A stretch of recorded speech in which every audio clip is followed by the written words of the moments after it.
পবিত্র ঈদুল আজহারের শুভেচ্ছা জানিয়েই শুরু করতে চাই আমাদের আজকের এপিসোড।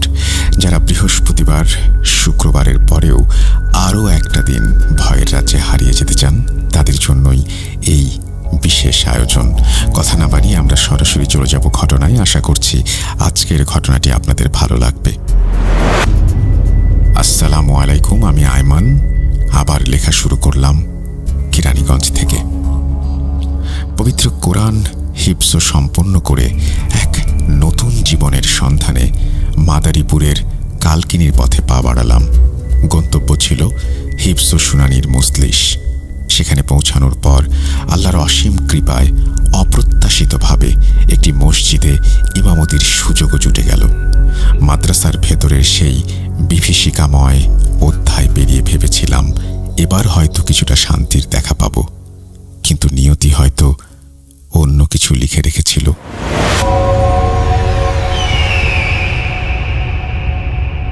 একদিন ফজরের নামাজের পর, তখনও আলো পুরোপুরি ফোটেনি, এক প্রবীণ মুসল্লি প্রায় হাঁপাতে হাঁপাতে আমার কাছে ছুটে এলেন।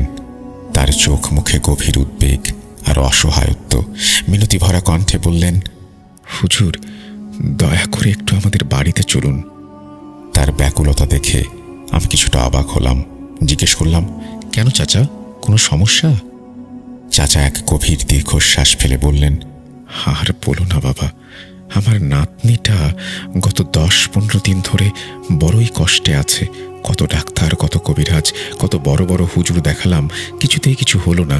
তারা যখন আসেন, মেয়েটা একদম সুস্থ হয়ে যায়। তাবিজ কবজ দেয়া শেষ হলেই আবার সেই আগের মতো যন্ত্রণায় ছটফট করতে থাকে।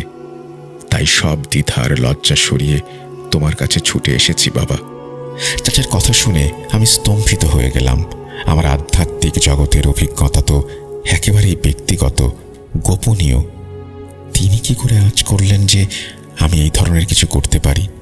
কবিরাজি, তাবিজ কবজ তো আমার তেমন পছন্দের বিষয়ও নয়।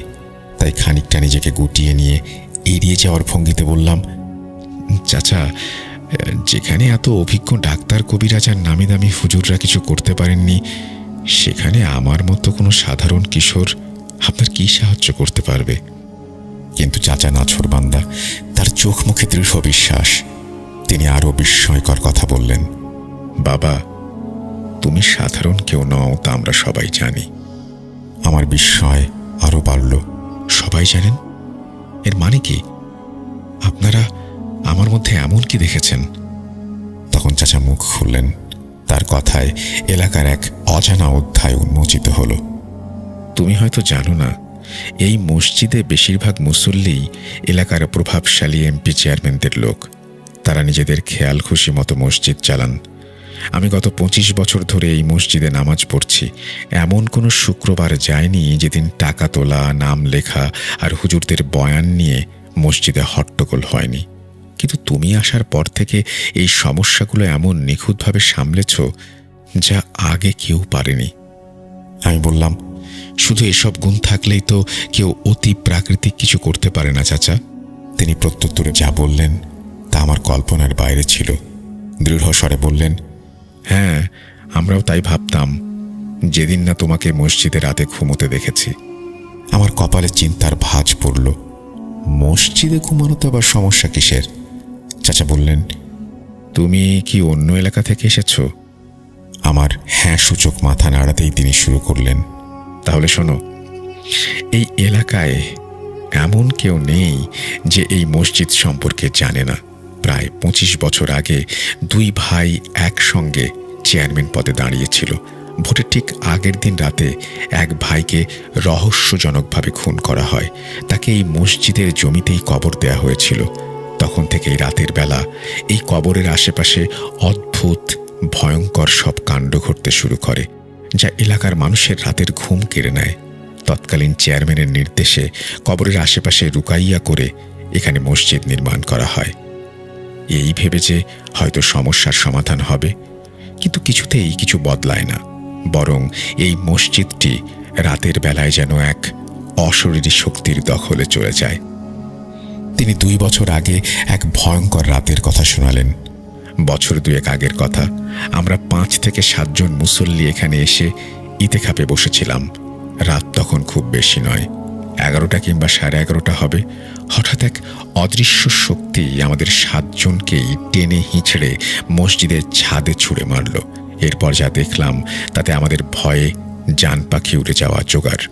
একটি রক্তমাখা ছুরি হাতে, সারা শরীর বিষধর সাপে জড়ানো, দেহ থেকে মাথা আলাদা এক বিভৎস মূর্তি।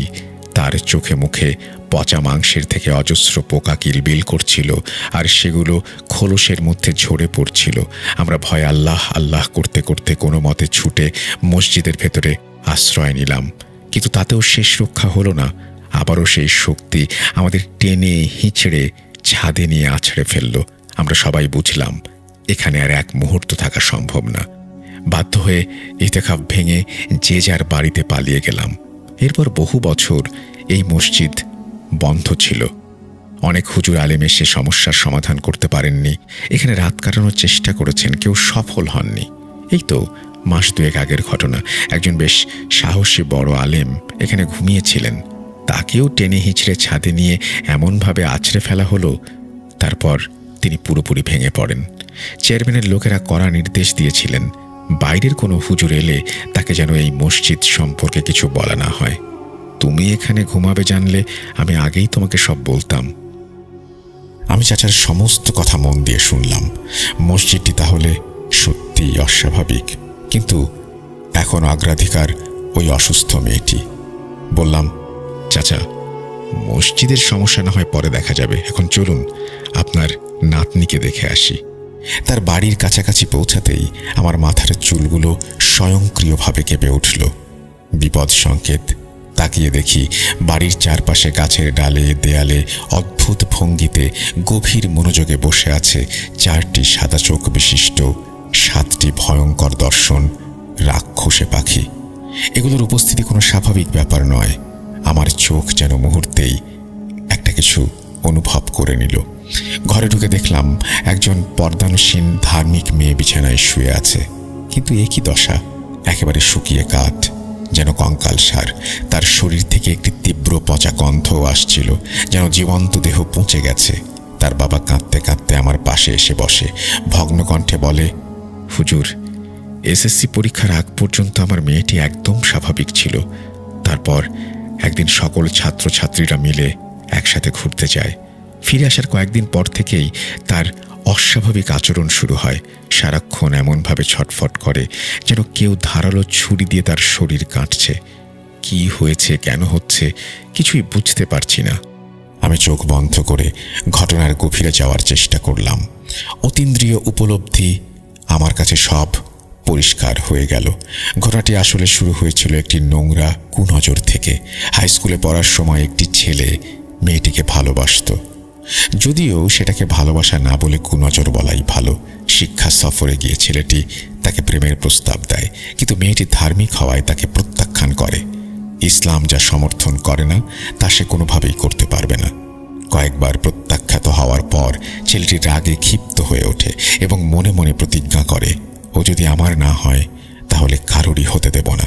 সে এক কুখ্যাত কবিরাজের শরণাপন্ন হয় এবং মেয়েটিকে কালো জাদুর মাধ্যমে বশীকরণ ও সম্মোহিত করার তাবিজ করে। কিন্তু মেয়েটি ধার্মিক এবং আল্লাহর বিশেষ রহমত তার আধ্যাত্মিক সুরক্ষা থাকায় সেই জাদুর কোনো প্রভাব তার উপরে পড়েনি। তখন ছেলেটি কবিরাজকে নির্দেশ দেয় মেয়েটিকে যেন মরণ বাণ মারা হয়। এর জন্য মেয়েটির ব্যবহৃত জিনিসপত্রের প্রয়োজন ছিল। সেই ধূর্ত কবিরাজ তার দুষ্ট জিনদের মাধ্যমে মেয়েটির ব্যবহৃত একটি ব্লেড চুরি করে নিয়ে আসে এবং তাতে ভয়ানক জাদু করে সেটি চালান করে দেয়। উদ্দেশ্য ছিল ব্লেডটি ধীরে ধীরে মেয়েটিকে কাটতে থাকবে, একসময় মেয়েটি মারা যাবে। আমি যখন মেয়েটিকে দেখলাম তখন তার অবস্থা খুবই করুণ ছিল। আর কিছুক্ষণ জাদু চললে হয়তো সে মারাও যেত। সেই পচা গন্ধ আসলে জাদুকৃত শরীরের পচন প্রক্রিয়ার লক্ষণ ছিল। প্রথমে তাকে বাঁচাতে হবে, তারপর সেই জাদু নষ্ট করার পালা। একটি সম্ভাব্য সমাধান মাথায় এলো। 4টি নীলচে চুল তার কোমরে বেঁধে দেয়া হলো, কিন্তু এতে ভবিষ্যতে কোনো ফিতনার আশঙ্কা থাকতে পারে। বিশেষ করে চোখ ধোয়া পানি দিয়ে তাকে গোসল করাতে বললাম। গোসল করানোর পর আমি পূর্ণ বিশ্বাসের সাথে বললাম, আপনার মেয়ে ধীরে ধীরে সুস্থ হয়ে উঠবে ইনশাআল্লাহ। কিন্তু বিপদ তখনও কাটেনি। সেই কালো জাদু সম্পূর্ণভাবে ধ্বংস করার জন্য 7 ফোঁটা তাজা রক্তের প্রয়োজন ছিল, সেই জাদুর উপকরণে ঢালার জন্য। মেয়েটির বাবা মা নিজেদের রক্ত দিতে উদ্যত হলে আমি তাদের থামিয়ে বললাম, আপনারা রক্ত দেবেন কেন?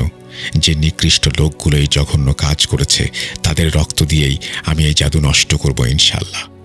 মেয়েটির নানা এবং বাবাকে সেই জঘন্য কবিরাজের ঠিকানা দিয়ে বললাম, অমুক জায়গায় গিয়ে অমুক ঠিকানায় ওই কবিরাজকে পাবেন। তার আসনের নিচে একটি ব্লেড পাবেন, সেটি জাদু করা ব্লেড। সেই ব্লেডে কবিরাজের 4 ফোঁটা রক্ত আর ওই ছেলেটির 3 ফোঁটা তাজা রক্ত হাত কেটে ঢেলে দিতে বলবেন। যদি রাজি না হয় তাহলে বলবেন আমি তার জিনদের দিয়েই তাকে শেষ করে দেব। আমার বিশ্বাস ছিল এই হুমকি কাজ করবে। তারা নির্দেশ মতো নির্দিষ্ট জায়গায় গিয়ে সেই কুখ্যাত কবিরাজ এবং জাদুকরা ব্লেডটি খুঁজে পেলেন। আমার নাম এবং জিনদের ভয় দেখিয়ে হুমকি দেওয়ার পর ভয় সেই প্রতারক কবিরাজও করেছিল। ব্লেডে 7 ফোঁটা রক্ত ঢালার সঙ্গে সঙ্গেই মেয়েটির ওপর করা সেই মরণবান জাদু নিমেষেই উধাও হয়ে গেল। মেয়েটি ধীরে ধীরে সুস্থ হয়ে উঠল। আসলে ধূর্ত কবিরাজ বাড়ির আশেপাশে 7টি দুষ্টু জিন পাহারায় রেখেছিল, যাতে কেউ মেয়েটির চিকিৎসা করতে এলেই সে আগে থেকেই খবর পেয়ে যায়, তার জাদু সাময়িকভাবে বন্ধ করে দিতে পারে, ফলে কেউ যেন আসল সমস্যাটা ধরতে না পারে এবং জাদুর রহস্য উন্মোচিত না হয়। আমি বাড়িতে ঢোকার আগেই আমার তীক্ষ্ণ দৃষ্টি শক্তির মাধ্যমে সেই 6টি জিনকে কাবু করে ফেলেছিলাম। কিন্তু একটি দুষ্টু জিন পালিয়ে গিয়ে সেই শয়তান কবিরাজকে আমার আগমনের খবর দেয়। সে আমার সাথেও তার চালাকি শুরু করে, জাদু স্থগিত করে যাতে আমি বিভ্রান্ত হই। কিন্তু আমার তীক্ষ্ণ দৃষ্টির ক্ষমতার কারণে আমি রহস্য ধরে ফেলেছিলাম। মেয়েটির সমস্যার সমাধান করার পর চাচাকে বললাম, চাচা, আল্লাহর রহমতে আপনার নাতনি এখন পুরোপুরি সুস্থ, কিন্তু এখনও একটা কাজ বাকি আছে, আমার সাথে চলুন। মসজিদে গিয়ে চোখ বন্ধ করতেই যেন সব জলের মতো পরিষ্কার হয়ে গেল। 25 বছর ধরে যে অদৃশ্য শক্তিটা গ্রামবাসীকে জ্বালাতন করছিল, ছাদে টেনে হিঁচড়ে আছড়ে ফেলছিল, সে আসলে খুন হওয়া সেই হতভাগ্য ব্যক্তিরই কারিন জিন। লোকটি নামাজি হওয়ায় তার কারিন জিনের মসজিদে প্রবেশে কোনো বাধা ছিল না। সমস্যা হয়েছিল লাশ দাফনের সময়। কারিন জিনকে দাফন করার যে বিশেষ দোয়া, সেটি ভুলবশত অথবা অজ্ঞাতবশত পড়া হয়নি। এই কারণেই সে মুক্ত অবস্থায় কবরের আশেপাশে উপদ্রব চালাচ্ছিল। সমস্যাটা অনেক পুরনো হওয়ায় পরবর্তীতে হুজুররা পুনরায় জানাজা পড়ে দোয়া করার পরও গ্রামের মানুষ তার উপদ্রব থেকে মুক্তি পায়নি। এর একটা স্থায়ী সমাধান দরকার। নীলচে কালো চুল এমনিতেই আত্মরক্ষার জন্য সেরা, তার সাথে যদি কোরআন তেলাওয়াত যোগ করা হয় তখন তা হয়ে যায় এক অক্ষয় ও অপ্রতিরোধ্য আত্মরক্ষার ব্যবস্থা। তাই আমি আমার 3টি নীলচে চুল উপড়ে তাতে কোরআন শরীফের বিশেষ আয়াত তেলাওয়াত করতে করতে প্রত্যেকটিতে 3টি করে গিঁট দিলাম। তারপর চাচাকে বললাম, এই চুলগুলো একটি সবুজ রঙের তসবির সাথে বেঁধে মসজিদের মিনারের সাথে এমনভাবে ঝুলিয়ে দিন যেন সহজে কারো নজরে না আসে। আমি নিশ্চয়তা দিয়ে বললাম, কোনো রকমের নজরদারির প্রয়োজন নেই। আল্লাহর হুকুমে এই চুল আর তসবি যতদিন এখানে ঝুলবে, যতই ঝড় তুফান আসুক, ইনশাআল্লাহ এই তসবি বিন্দু পরিমাণও নড়বে না এবং মসজিদেরও সমস্যা স্থায়ীভাবে সমাধান হয়ে যাবে। আমার কথা শুনে চাচার মুখে স্বস্তির হাসি ফুটে উঠল। তিনি ধন্যবাদ জানালেন। আমি সেই অস্বাভাবিক কবরের রহস্য আর অসুস্থ মেয়ের মরণবান জাদুর সমাধান করে সবার কাছে বিদায় নিয়ে যশোরের পথে যাত্রা শুরু করলাম। মাদারীপুরের এই অধ্যায়টি ছিল আমার প্যারানরমাল জীবনের এক নতুন অভিজ্ঞতা। এই বলে তিনি তার ঘটনা শেষ করেছেন। আশা করছি এই ঘটনাটি আপনাদের ভালো লেগেছে। যদি ভালো লাগে অবশ্যই আমাদের জানাবেন। আমরা ঈদ উপলক্ষে আজকে একটা অডিও ক্লিপও এই এপিসোডে আপনাদেরকে শোনাবো। এখন চলুন কথা না বাড়িয়ে আমরা সরাসরি চলে যাই সেই অডিও ক্লিপে। গত এপিসোডে আমরা সাবিত, সিফাত এবং তারপরে আবারও সাবিতের একটা অডিও ক্লিপ শুনিয়েছি। আজকে সেই অনুযায়ী সিফাতের পালা। চলুন সিফাতের একটা অডিও ক্লিপ শুনে আসি আমরা।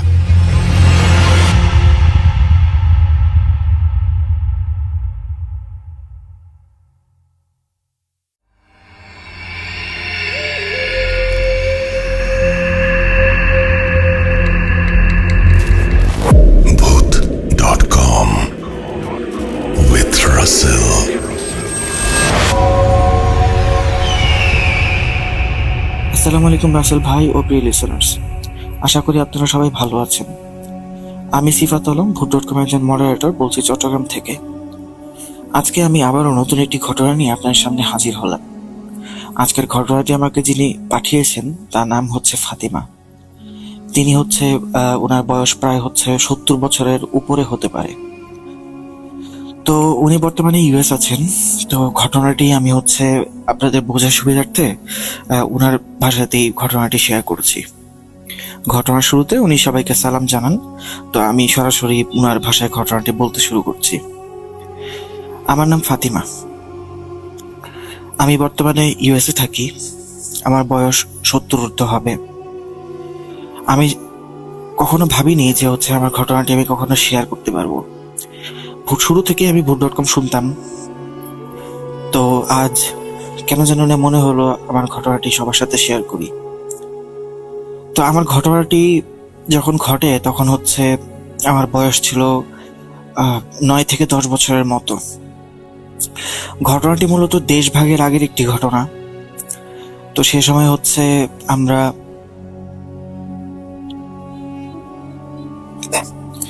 ঘটনাটি 1953-54 দিকে ঘটা একটি ঘটনা। তো অনেক আগের ঘটনা। তো যখন ঘটনাটি ঘটে তখন আমরা এমন একটি জায়গায় থাকতাম যেটাকে আগে, বর্তমানে তো বাংলাদেশ এবং পাকিস্তান আছে, কিন্তু তখন সেরকম কিছু ওরকম ভাবে ছিল না। তো আমরা বাংলাদেশেরই কোনো একটা অংশে থাকতাম। সে যেখানে আমরা থাকতাম সেখানে আমরা একটি ভাড়া বাসায় থাকতাম। তো কোনো একটি অনিবার্য কারণবশত আমাদেরকে সেই বাসাটি চেঞ্জ করতে হয়। তো আমার পুরো পারিবারিক অবস্থা সেরকম যে খুব ভালো ছিল সেটা বলবো না। তাই আমরা কিছুটা কম বাজেটের মধ্যে একটি বাসা দেখতে শুরু করি। অনেক খুঁজতে খুঁজতে আমার বাবা একটি বাসা পেয়ে যান এবং কিছুদিনের মধ্যে আমরা সেই বাসায় শিফট হই। সেই বাসায় শিফট হওয়ার পর থেকে আমার কাছে না, শুধু আমার পরিবারের সকলের কাছে বেশ অবাক করা কিছু ব্যাপার সামনে আসতে শুরু করে। বাসাটার মধ্যে হয়তো বা কোনো সমস্যা ছিল। আগে বাসাটা কিছুটা বর্ণনা দিয়ে নিচ্ছি। বাসাটি বেশ বড় একটি বাসা ছিল। বাসার সাইজ অনুযায়ী বাসার ভাড়া ছিল বেশ কম, তুলনামূলক অনেক কম। তো যেহেতু আমার পারিবারিক অবস্থা তেমন একটা ভালো না, আগেই বললাম, তাই এই বাসাটি নিতে আমরা মোটামুটি বাধ্যই হই। তো ওই বাসার ভেতরে একটা রুম ছিল, যে রুমের বড় একটি তালা লাগানো ছিল। তো আমরা যখন বাসায় উঠি, ওই তালাটা খোলার পর ওই রুমে যখন যাই তখন দেখি যে ওই রুমের মধ্যে শিকল বাঁধা, দেয়ালের মধ্যে ফুটো করে ওখানে কোনোভাবে শিকল বেঁধে রাখা, আর রুমের চারপাশে বিভিন্ন কালো কালো দাগ, আর ছিটা ছিটা দাগ। মনে হয় যে কোনো একটা পানি বা তরল জাতীয় কিছু পড়ার কারণে, অনেকদিন থাকার কারণে সেটা হয়তো বা এরকম কালার হয়ে গিয়েছে। তো সেই বাসায় ওঠার পর থেকে বেশ কিছু আনইউজুয়াল অ্যাক্টিভিটি আমরা খেয়াল করতে থাকি, যেমন জিনিসপত্র এখান থেকে ওইখানে চলে যাওয়া, তারপর রাতের বেলা কারো কান্নার আওয়াজ পাওয়া, কারো হাঁটাহাঁটির শব্দ শোনা। এই ধরনের আওয়াজ আমরা প্রায় প্রতিদিনই পাচ্ছিলাম। তো এরকম হতে হতে এক সময় জিনিসগুলোতে আমরা বেশ ইউজ টু হয়ে যাই, কিন্তু তারপরও মানুষের মন তো ভয় তো থাকেই। তো সেই বাসায় ওঠার কিছুদিন পরে আমি খেয়াল করি যে আমি যখন ওয়াশরুমে যাই তখন মনে হয় যে কেউ আমার পেছন পেছন আসছে, এবং মাঝে মাঝে মুখ ধুয়ে যখন ওয়াশরুমের আয়নাটার দিকে তাকাতাম তখন মনে আমার মধ্যেই কাউকে আমি দেখতে পেতাম, এরকম মনে হতো। তো এইগুলো চলছিল। অন্যদিকে আমার মায়ের ব্যাপারে একটু বর্ণনা দিয়ে নেই। আমার মা খুব রক্ষণশীল পরিবারের এক মেয়ে ছিলেন। আর আমার যে নানি ছিলেন তিনি যতটুকু আমি জানি, যদিও নানির ব্যাপারে আমি তেমন একটা জানি না, আম্মুর কাছ থেকে শোনা ছাড়া তেমন একটা শোনা হয়নি। নানিকে আমি জীবনে দেখেছিও হয়তো বা খুব কম, তার সাথে আমার তেমন একটা দেখা সাক্ষাৎ হয়নি। তার শেষ বয়সে তার সাথে আমি বেশ কিছুদিন ছিলাম, সেটা আমি ঘটনার পরবর্তী অংশে আপনাদেরকে জানাচ্ছি। তো আমার নানি লোকমুখে শোনা যায় এবং মায়ের কাছ থেকেও শুনেছি, আমার নানির নাকি জিন পালতেন। উনি ভীষণ পরহেজগার একজন মহিলা ছিলেন। এখন নানির কাছে যেতে সবসময় আম্মু আমাদেরকে নিষেধ করতেন, আমাদেরকে নিয়ে যেতেন না। আমার পরিবারে আমি, আমার ভাই, আমার বাবা এবং মা ছিলাম। তো আমরা যখন আম্মুকে জিজ্ঞেস করতাম যে আম্মু নানি বাড়িতে একবার যাই, নানিকে একটু দেখে আসি, এই কথাটা বলার আগ পর্যন্ত আমি নানিকে কখনোই চোখের দেখা দেখিনি।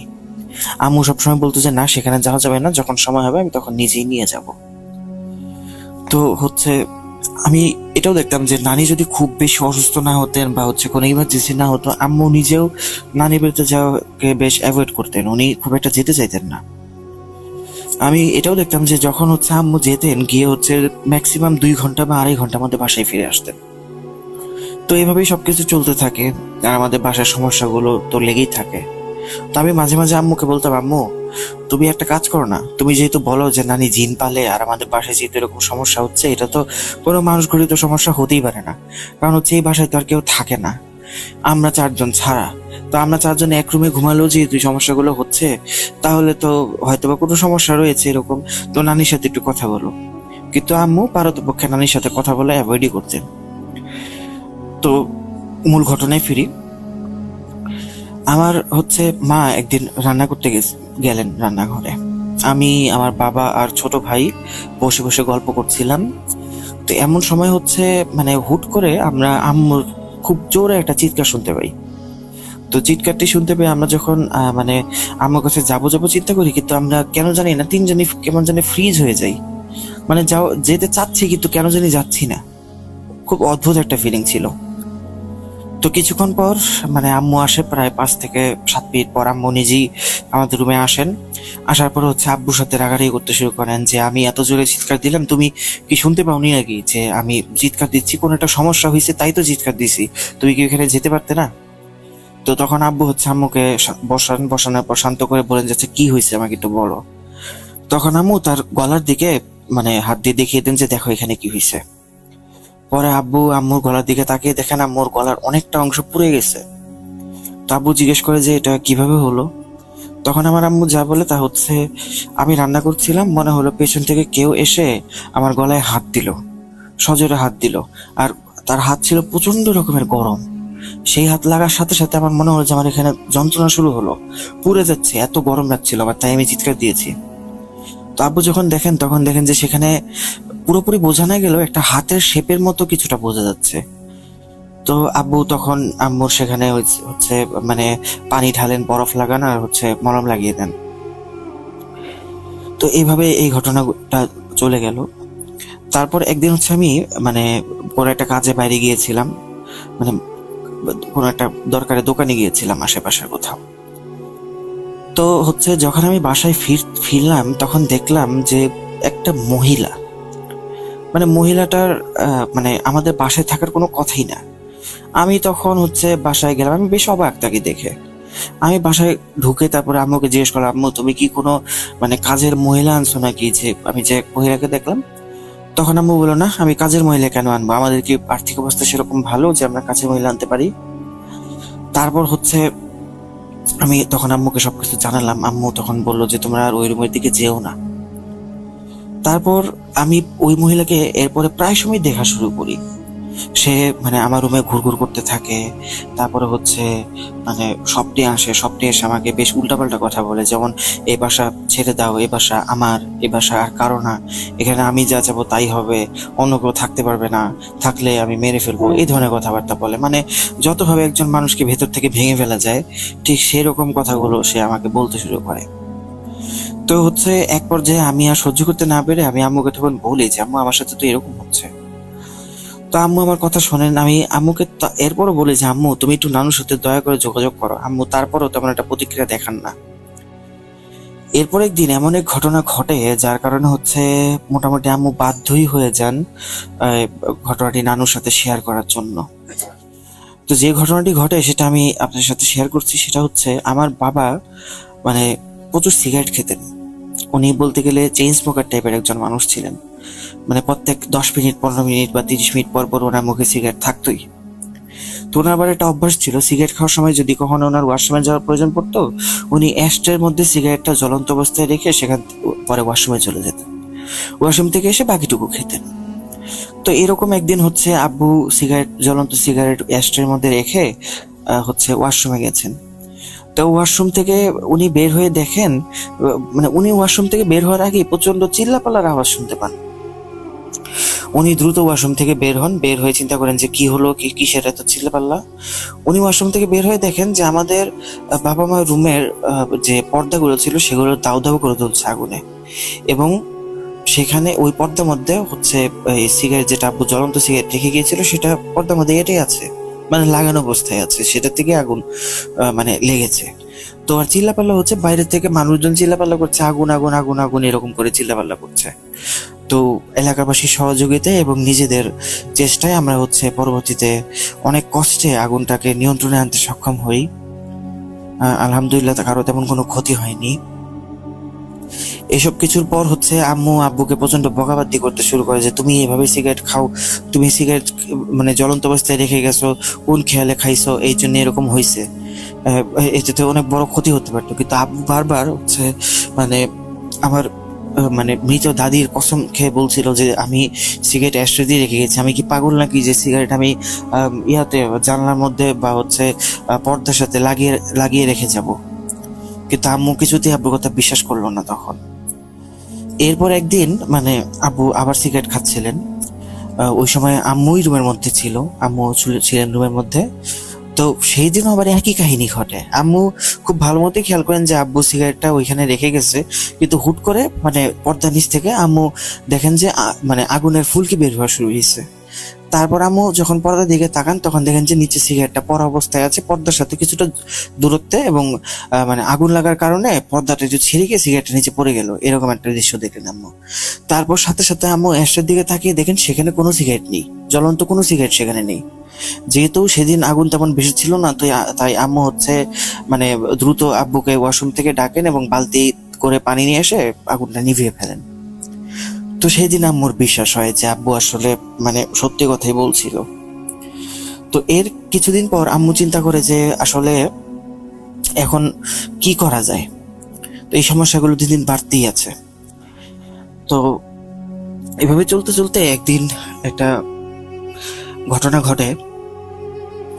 সেই ঘটনার বর্ণনা আমি দিচ্ছি। সেটা হচ্ছে আমরা মানে খুব মানে যেদিন যখন আগুন লাগে তার আশেপাশের সময়েরই ঘটনা এটা, মানে খুব কাছাকাছি, হয়তো বা একদিন বা তার পরের দিনের ঘটনা। তো হচ্ছে আমরা সবাই মানে খাওয়া দাওয়া শেষ করে আম্মু আব্বু রুমে আমরা চারজন বসেছিলাম। হুট করে আমরা খুব জোরে একটা কান্নার আওয়াজ শুনতে পাই। কান্নার আওয়াজ শুনে আমরা রুম থেকে মানে বের হয়ে এসে এদিক সেদিক দেখতে থাকি, কিন্তু হচ্ছে কাউকে খুঁজে পাই না যে কান্নার সোর্সটা কি, কোথা থেকে কান্নাটা আসছে, সাউন্ডটা কোত্থেকে আসছে। এটা আমরা অনেক খোঁজাখুঁজি পরে কোথাও খুঁজে পাই না। সেদিন রাতে হচ্ছে আমরা সেই কান্নার আওয়াজ অনেকক্ষণ শুনেছি, বলতে গেলে প্রায় সারা রাত। যখনই ফজরের আজান পড়লো তখনই কান্নাটা থেমে গেল। এর পরবর্তী দিন থেকে এই জিনিসটা চলতেই থাকলো, এবং মানে কান্না দেখা যায় যে যখন কান্না শুরু হয় তখন কেউ হচ্ছে ফুপিয়ে ফুপিয়ে কাঁদে, আর হচ্ছে সময় যত যেতে থাকে তত তার কান্নার তীব্রতা বাড়তে থাকে এবং একসময় চিৎকারে পরিণত হয় সেটা। তো আম্মু হচ্ছে একদিন যখন কান্নার আওয়াজ হচ্ছে তখন একাই রুম থেকে বেরিয়ে গিয়ে হচ্ছে ওই দরজাটা, যে দরজাটা লক ছিল, যেখানে হচ্ছে বললাম যে শিকল বাঁধা ছিল, সেখানে গিয়ে দেখেন কান্নাটা সেখান থেকে আসছে। আজ তা আম্মু আর ও সেখান থেকে আসছে এটা তো আম্মু বুঝতেই পারেন। তারপরে দেখেন ওই রুমের ভিতরে কোনো লাইট লাগানো ছিল না, কিন্তু ওই রুমের ভিতর থেকে না কেমন একটা আলো আসছিল, লাল রঙের একটা আলো। এবং উনি দেখতে পেলেন নিচ দিয়ে, যেহেতু দরজার নিচ দিয়ে আলো বের হচ্ছে, উনি দেখতে পেলেন যে একটা ছায়া পড়ছে, ছায়াটা এদিক থেকে সেদিক সরে যাচ্ছে বারবার। মনে হলো যে কেউ বৃত্তাকার ভাবে রুমটার ভেতরে পায়চারি করছে এবং তার ছায়াটা ওই আলোর কারণে বাইরে দেখা যাচ্ছে এসে। তো আম্মু এটা প্রচন্ড ভয় পান। পরদিন সকালবেলা আম্মু চিন্তা করেন যে না, এই সমস্যা যেহেতু এত পরিমাণ বেড়ে গেছে তাই এটা মাকে জানানো উচিত। তো আম্মু সেদিন আমাদেরকে মানে বলেন যে আমি একটু বাইরে যাচ্ছি, বাইরে গিয়ে আমি মানে কাজ আছে, আমি ফিরে আসবো খুব দ্রুত, তোমরা বাসায় ভালো মতো থাকো। তো আম্মু চলে যান। আমরা তখনও জানি না যে আম্মু নানুর কাছে গিয়েছিলেন। তো নর্মালি নানুর কাছে গেলে আমি আগেই বলেছি আম্মু 2 থেকে 2.5 ঘন্টা পর ফিরে আসেন, কিন্তু সেদিন আম্মু সকাল দুপুর 12টার দিকে বের হয়ে যান, কিন্তু ফিরে আসেন রাত 11:30টার দিকে। প্রায় 12 ঘন্টা সময় লাগে। তো তো আম্মু যেদিন যখন ফিরে এলেন তখন হচ্ছে দেখতে পেলাম যে উনি ঘরে ফিরে এসে মানে কাপড় চোপড় চেঞ্জ না করে সেই অবস্থাতেই ব্যাগ থেকে একটা ছাইয়ের একটা কাগজ বের করলেন। সেই কাগজের ভেতরে মানে ছাই কালারের কিছু ছিল, গুঁড়ো টাইপের কিছু ছিল। তো আম্মু সেই গুঁড়ো নিলেন, নিয়ে হচ্ছে দরজার চারপাশে ছড়িয়ে দিলেন। এরপর হচ্ছে তিনি একটা মানে ছোট মাটির পাত্র বের করলেন, একদম ছোট, মানে প্রদীপ জ্বালায় যে পাত্রগুলোর মধ্যে, সেগুলো নিলেন। নিয়ে হচ্ছে সেখানে একটু ঘি দিলেন। ঘি দেওয়ার পর সেখানে মানে ব্যাগ থেকে বের করে একটা সুতো রাখলেন, মোটা সুতো। সেখানে আগুন ধরিয়ে দেন। আগুন ধরিয়ে একটা কাগজ বের করেন, আবার পার্স থেকে বের করে সেই কাগজটা পুড়িয়ে ফেলেন। পুড়িয়ে ফেলার পর সেই ছাইটুকু আবার হচ্ছে সেই তেলের মধ্যে মানে সেই ঘিয়ের মধ্যে দিয়ে দেন। দিয়ে সেই ঘিটা হচ্ছে আবার দরজার সামনে ছড়িয়ে দেন। তো এই কাজ করার কিছুক্ষণ পর আমি যখন মানে রুমের মধ্যে আসার পর আম্মুকে জিজ্ঞেস করি, আম্মু তুমি এটা কি করলা, তুমি কোথায় গেছিলা? তখন আম্মু বলে যে আমি তোমার নানুর কাছে গিয়েছিলাম, কোনো প্রশ্ন তোমরা করো না, যেটা করছি মানে বুঝে শুনে করছি, তোমরা আজকে রাতে বাইরে যেও না। তো রাতে খাওয়া দাওয়া করে তো বাইরে যেতেই হয়। তো খাওয়া দাওয়া করে যখন রুমের মধ্যে ফিরছি আমরা সবাই একসাথে, তখন দেখতে পাই যে দুটো বিড়াল, একটা ছিল ধূসর কালারের, আর একটা ছিল কিছুটা কালচে কালারের, মানে বেশ কালোই ছিল ওটা। এই বিড়াল দুটি ছিল স্বাভাবিক বিড়ালের থেকে বেশ বড় সাইজের, এবং মানে বিড়াল দুটি কাউকে দেখে ভয় পাচ্ছে না। আমরা যে 4টা মানুষ সেখান থেকে হেঁটে যাচ্ছি, মনে হয় যে ওদের মানে কোনো প্রতিক্রিয়াই নেই। ওরা মানে অপর দিক থেকে আমাদের দিকে এগিয়ে আসছে, এবং এগিয়ে এসে হুট করে করলো কি, ওই রুমটার সামনে দাঁড়িয়ে পড়লো। আমাদেরকে দেখে ওই রুমের সামনে মানে ওই বন্ধ রুমটার সামনে দাঁড়িয়ে পড়লো। পরে মানে হুট করে মনে হলো যে একটা বিড়াল ইশারা দিয়ে মাথাটা একটু নাড়িয়ে মানে বোঝাতে ছিল যে আমরা যাতে ভেতরে চলে যাই। আমি জানি না আমি আসলে সঠিক দেখেছি কিনা, আমার কাছে যেটা মনে হলো সেটাই বললাম। তো আমরা রুমে চলে যাই। সেদিন রাতে মানে মনে হয় যে আমাদের বাড়িতে ভূমিকম্প চলছে, মানে খাট পালং সব কাঁপতে শুরু করে, একটু পর পর কেঁপে কেঁপে উঠছে। আর সারাটা রাত বিড়ালের প্রচন্ড আওয়াজে মানে আমরা কেউই ঘুমাতে পারিনি। মনে হচ্ছে যে বিড়াল এমন ভাবে মারামারি করছে যেন হচ্ছে জীবন মৃত্যুর সন্ধিক্ষণে পৌঁছে গেছে, এত মারামারি করছে। মানে একটু পর পরে একে মারছে মনে হচ্ছে, আবার মনে হচ্ছে ও আবার ওকে মারছে, মানে ধস্তাধস্তির শব্দ আর হচ্ছে বিড়ালের কর্কশ আওয়াজ, এগুলোতে আমাদের মানে বাসার পরিবেশ একদম ভারী হয়ে যায়। আর একটু পর পরে বাসা কেঁপে কেঁপে ওঠা শুরু করে, মানে হচ্ছে কি বলবো, মানে ভূমিকম্পের মতো শুরু হয়। তো পরদিন সকালবেলা আমরা মানে আজান দেওয়ার পরে যখন শব্দ মানে কমে যায় তখন আমরা ঘুমাই, এবং ঘুম থেকে উঠে সকালবেলা হচ্ছে আমরা যখন রুম থেকে বের হওয়ার পরে দেখি যে ওই রুমটার সামনে মানে রক্তের দাগে ভরা, রুমের দরজা রক্তে ভেজা, রুমের দেয়াল রক্তে ভেজা। রুমের দরজা খোলাই ছিল সেদিন। সকালবেলা আমরা উঠেই দেখি রুমের দরজা খোলা, তো ভিতরে গিয়ে দেখি সমানে রক্তের ছিটা, তারপরে হচ্ছে দরজার মধ্যে রক্তের ছিটা লেগেই আছে। তো আব্বু হচ্ছে বাইরে থেকে কয়েকজন লোক নিয়ে আসেন সেগুলো পরিষ্কার করার জন্য। তো সেগুলো পরিষ্কার করে যখন লোকগুলো চলে যাচ্ছিল তখন হচ্ছে আব্বু তাদেরকে মানে বাইরে এগিয়ে দিয়ে যাওয়ার সময় এক লোক আব্বুকে বলেন যে আচ্ছা আপনারা এই বাসাটার খোঁজ থেকে পেলেন? তখন আব্বু বলে যে এটা হচ্ছে মানে আমরা বাসা চেঞ্জ করতে হয়, তো অনেক খোঁজাখুঁজির কারণে ব্রোকারের মাধ্যমে বাসাটা আমরা পাই। তো তখন ওই লোকটা বলে আচ্ছা ব্রোকার কি আপনাদেরকে কিছু বলেন নাই? তখন আব্বু বললো যে কেন, ব্রোকার কি বলবে? তখন বলছে এই বাসায় তো একটা সমস্যা আছে। তখন আব্বু জিজ্ঞেস করেন যে কিসের সমস্যা? তখন বলে যে আমি হচ্ছে এই এলাকাতে এরকম ধোয়া মোছার কাজ, তারপর হচ্ছে রং করার কাজ, এগুলো সবসময় করে থাকি। তো এই বাসায় আমাকে বুধবার ডাকা হয়েছে, কিন্তু আমি এর আগে কখনো আসি নাই, যেহেতু আপনারা, কারণ বাসা এর আগে খালিই ছিল, আর যেহেতু এখন আপনারা থাকেন তাই হচ্ছে আমি আসার সাহস করছি, না হলে হয়তো আমি আসতাম না। তখন আব্বু জিজ্ঞেস করেন যে আপনি একটু ভেঙে বলেন তো ব্যাপারটা। তখন ওই লোকটা বলে যে এই বাড়িতে একটা মহিলা থাকতেন একাই। ওই মহিলা সবাই মানে লোকমুখে শোনা যায় যে ওই মহিলা নাকি কালো জাদু করতেন। আর হচ্ছে যেই রুমটা আজকে পরিষ্কার করে দিলাম সেই রুমে উনি হচ্ছে মানুষদেরকে ধরে বেঁধে রাখতেন এবং তাদের উপর কালো জাদু করতেন। সারা রাত সেই বাসার থেকে ভয়ঙ্কর শব্দ শোনা যেত। তো ভয়ে কেউ হচ্ছে তার বাসায় যেত না বা তার ব্যাপারে কেউ কমপ্লেন করতো না, কারণ হচ্ছে মানুষ যখন চিন্তা করতো এই মহিলা তো কালো জাদু করে, যদি হচ্ছে মানে আমরা তার ব্যাপারে নালিশ করি বা তাকে আটকাতে যাই তাহলে যদি আবার আমাদের উপর জাদু করে দেয় তাহলে তো সমস্যা। তাই ভয়ে কেউ যেত না।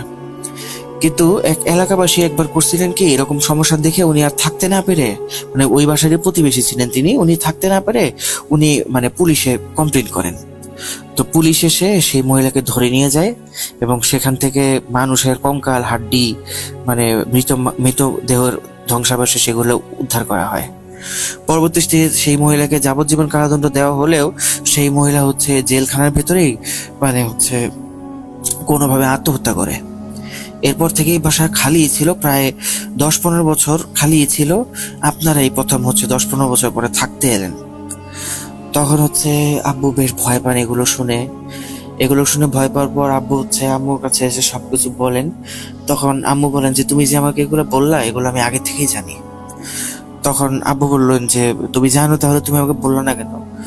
তখন আম্মু বলেন যে আমার মায়ের কাছে ওই দিন গিয়েছিলাম না, আমার মাই আমাকে সবকিছু জানিয়েছেন। তো এই সমস্যাগুলো এখন আর নেই, এটা আর কোনো প্রবলেম হবে না। সমস্যা তো ছিল না, কিন্তু হচ্ছে আমাদের আর্থিক অবস্থা ধীরে ধীরে আরো খারাপ হতে থাকে। এমন হচ্ছিল যে ওই বাসায় থাকার পর থেকে আমাদের আর্থিক অবস্থা মানে ক্রমাগত খারাপ হয়েই চলেছে, ভালো হওয়ার কোনো নাম নেই। পরবর্তীতে এমন অবস্থা হয় যে আমরা বাসা ভাড়ার এফোর্ড করার যোগ্যতা আমাদের থাকে না। তো আমার নানুর সাথে আম্মু কথা বলেন এবং নানু তখন বলেন যে ঠিক আছে, আমি যেহেতু আমার বাসায় একাই থাকি, তাই তোমরা হচ্ছে মানে আমার বাসায় চলে আসো। তো নানু হচ্ছে মানে একাই থাকতেন একটা বাসার মধ্যে, বেশ বড় সড়ো বাসা। আমার নানা বাসাটা করে দিয়ে গিয়েছিলেন মারা যাওয়ার আগে। তো ওই বাসায় নানু একাই থাকতেন, আর নানুর এই ধরনের জিন পালার সমস্যার কারণে হচ্ছে আম্মু তার সাথে থাকতেন এবং নানুর সাথে কেউই থাকতেন না। নানু শুধুমাত্র একজন কাজের লোক ছিল, যে হচ্ছে মানে এসে নানুর কাজ টাজ করে দিয়ে সন্ধ্যার মধ্যে চলে যেত। আবার কিন্তু পুরা বাসায় আমার নানু একাই থাকতেন। তো প্রথমবারের মতো তখন আমি নানুর সাথে দেখা হয়। আমি যখন যাই, উনি হচ্ছে খুব মানে আন্তরিকতার সাথে আমাদের সাথে দেখা সাক্ষাৎ করেন, আমাকে এসে জড়িয়ে ধরেন, আমাকে মানে বলতে থাকেন যে নানু ভাই তুমি কেমন আছো, তোমাকে তো আমি এর আগে দেখছি, ছোট অবস্থায় দেখছি, কিন্তু তুমি তো আমাকে এর আগে দেখো নাই। তো আমি নানুকে দেখে হচ্ছে খুব আবেগাপ্লুত হয়ে পড়ি এবং মানে একরকমের চোখে পানি চলে আসে, আর আমিও তাকে খুব শক্ত করে জড়িয়ে ধরে রাখি কিছুক্ষণ। তো নানুর বাসায় গিয়ে যখন হচ্ছে ভেতরে যাই, তখন দেখি যে মানে কম করে হলেও 30-40টা বিড়াল, এবং ওই 30-40টা বিড়ালের মধ্যে হচ্ছে আমি ওই ধূসর একটা বিড়াল আর কালো বিড়ালটাকে দেখতে পাই। আমি তখন নানুকে জিজ্ঞেস করি, নানু এই বিড়াল দুটোকে তো আমি ওর বাসায় দেখলাম, এরা আবার এখানে কিভাবে এলো? তখন নানু বলেন যে এরা তোমার এবং আমাদের বন্ধু, এরা আমাদের উপকার করবে। তা আমি তখন নানুর কথা কিছু বুঝি না যে বিড়াল আবার বন্ধু কিভাবে হয়, কারণ আমি তো তখন ছোট ছিলাম, আমার বয়স 9 কি 10 বছর হবে। তো আমি এত কিছু তো জানতাম না, বুঝতামও না। কিন্তু বিড়ালগুলো ছিল অনেক বড়, কারণ স্বাভাবিক বিড়াল তো আমি দেখছি, কিন্তু এই বিড়ালগুলো ছিল অনেক বড়। তো এদেরকে দেখে আমার মনের মধ্যে কিছুটা ভয় কাজ করতো। তো দুপুরবেলা যখন নানুর ওইখানে বাসায় খেতে বসি, তখন আমাদের পেছন পেছন বিড়ালগুলো চলে আসে, মানে সবগুলো বিড়ালই রুমের মধ্যে চলে আসে এবং রুমের এক কোনায় গিয়ে সবগুলো একসাথে গিয়ে বসে। এমন ভাবে বসে মানে খুব সুশৃঙ্খল ভাবে বসে, চুপচাপ বসে থাকে, মানে খাবারের উপরে হামলা করছে না, কিচ্ছু করছে না, জাস্ট চুপচাপ সুশৃঙ্খল ভাবে বসে আছে। তো কিছুক্ষণ পর আমি খেয়াল করে দেখি যে তারা আমার দিকে তাকায় আছে এবং আমার খুব ভয় লাগতে শুরু করে। তখন নানু জানি না কাকে উদ্দেশ্য করে বললেন যে আপনারা একটু বাইরে যান, বাচ্চাটা ভয় পাচ্ছে, আপনারা এখন এখানে থাকিয়েন না। আর বিড়ালগুলো একদম বাধ্যের মতো সুন্দর মতো লাইন ধরে রুম থেকে বেরিয়ে চলে গেল। আমি তখন বেশ অবাক হয়ে নানুকে জিজ্ঞাসা করলাম যে নানু এটা কি হলো? তখন নানু বললেন যে তুমি মানে এখন তোমাকে কিছু বলবো না, তুমি পরবর্তীতে বুঝতে পারবা, একটু বড় হলে তুমি বুঝতে পারবা। তো কিছুদিন পর একদিন সকালবেলা আমি হচ্ছে হাঁটছিলাম, নানুর বাসা অনেক বড় একটা করিডোর ছিল, তো করিডোর ধরে হাঁটছিলাম। তখন নানু আমাকে বললো যে খাবার হতে আর 30-35 মিনিট সময় লাগবে, তুমি একটু ঘরটা ঘুরে মানে বাসাটা ঘুরে দেখো। তো আমি করিডোর দিয়ে হাঁটছিলাম, হাঁটতে হাঁটতে একবার হচ্ছে আমি একটা বিশাল বড় গাছের সামনে এসে পৌঁছাই। মানে করিডোরটার বাইরে একটা বিশাল বড় গাছ, এবং খুব অবাক করার ব্যাপার হচ্ছে ওই গাছটার গায়ে সমানে তাবিজ বাঁধা, এক একটা এক এক কালারের, কোনোটা কালো, কোনোটা সাদা, কোনোটা লাল, কোনোটা সবুজ, কোনোটা হলুদ, এরকম কালারের এক একটা তাবিজ বাঁধা, মানে অসংখ্য তাবিজ বাঁধা। আমি ফিরে এসে নানুকে জিজ্ঞেস করি, নানু ওই গাছটা এরকম কেন? তখন নানু বললেন যে দুনিয়াতে তো ভালো খারাপ সবই আছে না, তা আমরা হচ্ছে ওই গাছটা হচ্ছে ভালো গাছ, ওই গাছের মধ্যে আমরা খারাপগুলোকে বেঁধে রেখে দিছি যাতে করে ওরা বের হতে না পারে। তো আমি তখনও নানুর কথা কিছু বুঝি নাই। তো একদিন রাতের বেলা হচ্ছে আমি মানে ছাগল ডাকার শব্দ পাই। তখন আমি রুম থেকে বের হয়ে দেখি যে নানু মানে বাসার দরজার সামনে বসে আছে এবং নানুর সামনে বিশাল বড় লাইন বলতে মানুষজন এসেছে নানুর কাছ থেকে চিকিৎসা নেওয়ার জন্য। আমি তখন আম্মুকে জিজ্ঞেস করি, আম্মু নানু কি ডাক্তার? তখন আম্মু আমাকে বলে, না তো, তোমার নানু তো ডাক্তার না। তখন আমি আম্মুকে জিজ্ঞেস করি, তাহলে এত মানুষ নানুর কাছ থেকে কিসের চিকিৎসা নিতে আসছে? তখন আম্মু বলেন যে এটা ওই চিকিৎসা না, এটা আলাদা চিকিৎসা, এটা তুমি বুঝবে না। তো সেদিন হচ্ছে আমি খেয়াল করলাম যে যারাই চিকিৎসা নিতে আসছে প্রত্যেকের কাছে একটা করে ছাগল রাখা। তো ছাগলগুলো হচ্ছে চিকিৎসা নিয়ে যাওয়ার পরে ছাগলগুলো হচ্ছে নানুর যে কাজের লোকটা ছিল তার কাছে দিয়ে যাচ্ছে এবং সে হচ্ছে বাড়ির পেছনে একটা জায়গায় ছাগলগুলোকে বেঁধে আসছে এবং সেই ছাগলগুলোর ডাকাডাকি শব্দ আমি পাচ্ছিলাম। তো নানুকে আমি সব শেষ হয়ে গেলে, নানুর কাজ শেষ হয়ে গেলে আমি নানুকে জিজ্ঞাসা করি যে নানু, এই ছাগলগুলা মানে তুমি কি আমাদেরকে খাওয়ানোর জন্য আনছো, রান্না করে খাওয়াবে? তখন নানু বললেন যে না, এগুলো আমাদের খাবার না, এগুলো হচ্ছে আমাদের বন্ধুদের খাবার। ওই যে তুমি আমার বন্ধুদেরকে দেখছো না বিড়ালগুলোকে, ওটা ওদের খাবার, এটা ওরা খাবে। ওরা তো আমাদের উপকার করে, ওদেরও তো খাওয়ার দরকার পড়ে, তাই হচ্ছে এটা ওদের জন্য, এটা আমাদের জন্য না। ওরা যদি খুশি হয়ে আমাদেরকে দেয় তাহলে হচ্ছে আমরা খেতে পারি, কিন্তু ওদের কাছ থেকে আমরা চাইয়ে নিতে পারবো না। তো সেদিন রাতে হচ্ছে আমি রাত প্রায় 3টা 3:30টার দিকে হুট করে আমার ঘুম ভাঙে। আমি শুনি যে ছাগলের মানে চিৎকার চেঁচামেচি শব্দ। পরে হচ্ছে আমি দৌড়ে গিয়ে নানুকে ধরে বলি যে নানু এরকম সাউন্ড হচ্ছে কেন? তখন নানু বলেন যে ভয় পেও না, এটা হচ্ছে তোমার ওই যে বন্ধুদের কথা বলছিলাম না, ওরা ওদের খাবার খাচ্ছে, তোমরা ভয় পেও না। তো ভয় না আমরা, যদিও নানু মানে আমাদেরকে বুঝিয়েছে কিন্তু আমরা ছোট ছিলাম, তাও তো ভয় পাচ্ছিলাম। তো সকালে ঘুম থেকে উঠে দেখি যে একটা ছাগল চামড়া ছাড়ানো, মানে গায়ে কোনো চামড়া নেই, মনে হচ্ছে যে খুব সুন্দর করে চামড়া ছাড়িয়ে, মানে পুরো ছাগলটা থেকে চামড়াটা ছাড়িয়ে ছাগলটা মানে ধুয়ে মুছে রেখে গেছে কেউ। তখন নানু বললেন যে তুমি যে খাইতে চাইছিলে না ছাগল, এই জন্য হচ্ছে তোমার বন্ধুরা এই ছাগলটা তোমাদের খাওয়ার জন্য রেখে গেছে। তো সেই দিন রান্না করে আমরা সবাই সেই ছাগলটা খাই। এভাবে হচ্ছে নানুর বাসায় থাকতে শুরু করি। তো এক সময় আমার নানুর তো বয়স ছিল তখন অনেকই, মনে হয় 60-65 বছর হবে। উনি বেশ দুর্বল টাইপেরও ছিলেন, মানে খুব একটা চলাফেরা করতে পারতেন না। তো একটা সময় হয় যখন হচ্ছে তিনি ইন্তেকাল করেন। তো নানুর ইন্তেকাল করার পর হচ্ছে আগে দিয়ে নানু আমার আম্মুকে বলে যান যে মা, এই যে আমার এই বন্ধুগুলো আছে, তোমাদের বন্ধুগুলো আছে, আমি যাওয়ার পরে এরাও চলে যাবে। তোমরা শুধু একটা কাজ করবা, ওই যে গাছটা দেখছো না, ওই গাছে মোটামুটি 35টার মতো কালো তাবিজ আছে, সেই তাবিজগুলো খুলে একটা পানিতে একটা তোমাদেরকে দোয়া দিয়ে যাচ্ছি, এই দোয়াটা পরে ওই পানিতে ডুবিয়ে রাখবে। ওই পানিটা একদিন মানে ওই তাবিজগুলো একদিন ডুবিয়ে রাখবে এবং ওই পানিটা পরের দিন সকালবেলা ওই গাছের গুঁড়োয় ঢেলে দিবে, আর কিছু করার দরকার নেই। তো নানু মারা যাওয়ার পরে আম্মু হচ্ছে সেই অনুযায়ী কাজ করেন। নানুর জানাজা যখন হয়, মানে আমি আব্বুর কাছে যতটুকু শুনেছি যে এত বেশি মানুষ হয়েছিল যেটা সম্ভবই না, মানে কোনোভাবেই সম্ভব না। অনেক মানুষ ছিল সেখানে এবং প্রত্যেকটা মানুষের চেহারা না দেখতে খুব কাছাকাছি এবং মানুষগুলোর চেহারা বেশ ঢাকা, শুধু চোখগুলো দেখা যাচ্ছে এরকম টাইপের, কিন্তু চোখগুলো সবার কেমন জানি একই রকম মনে হচ্ছিল দেখে, যে আরে এর চোখ দেখলে এরকম, আরেকজনের চোখে একই রকম, এরকম মনে হচ্ছিল।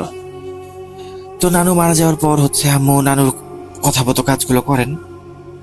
নানু যতদিন পর্যন্ত আম্মু সেই কাজগুলো না করেন ততদিন পর্যন্ত সেই বিড়ালগুলো আমাদের বাসায় ছিল, আশেপাশে ঘুরঘুর করতো, কিন্তু খুব কান্নাকাটি করতো। মানে দেখা যেত যে কোথাও বসে খুব চিৎকার করছে, দেখে মনে হচ্ছে যে খুব কান্নাকাটি করছে, এরকম করতো। তো আম্মু যখন নানুর বলা কাজগুলো করেন তারপর দিন থেকে একটা করে বিড়াল মানে গায়েব হতে শুরু করে। পরবর্তীতে একটাই বিড়াল থাকে, সেই বিড়ালটা আম্মুর সাথেই ছিল।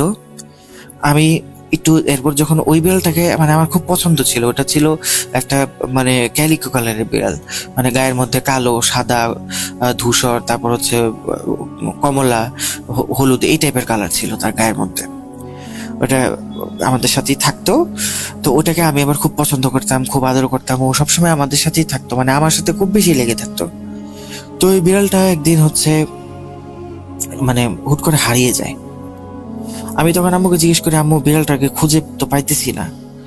তখন আম্মু বলে যে আমি তখন একটু বড় হই, আমার বয়স মনে হয় তখন 15-16 বছর হবে। তখন তো আমার জিন নিয়ে মোটামুটি আইডিয়া হয়, কারণ তখন থেকে আমি হচ্ছে কোরআন মাজিদ পড়া শুরু করি, সেখানে তো সূরা জিন ছিল।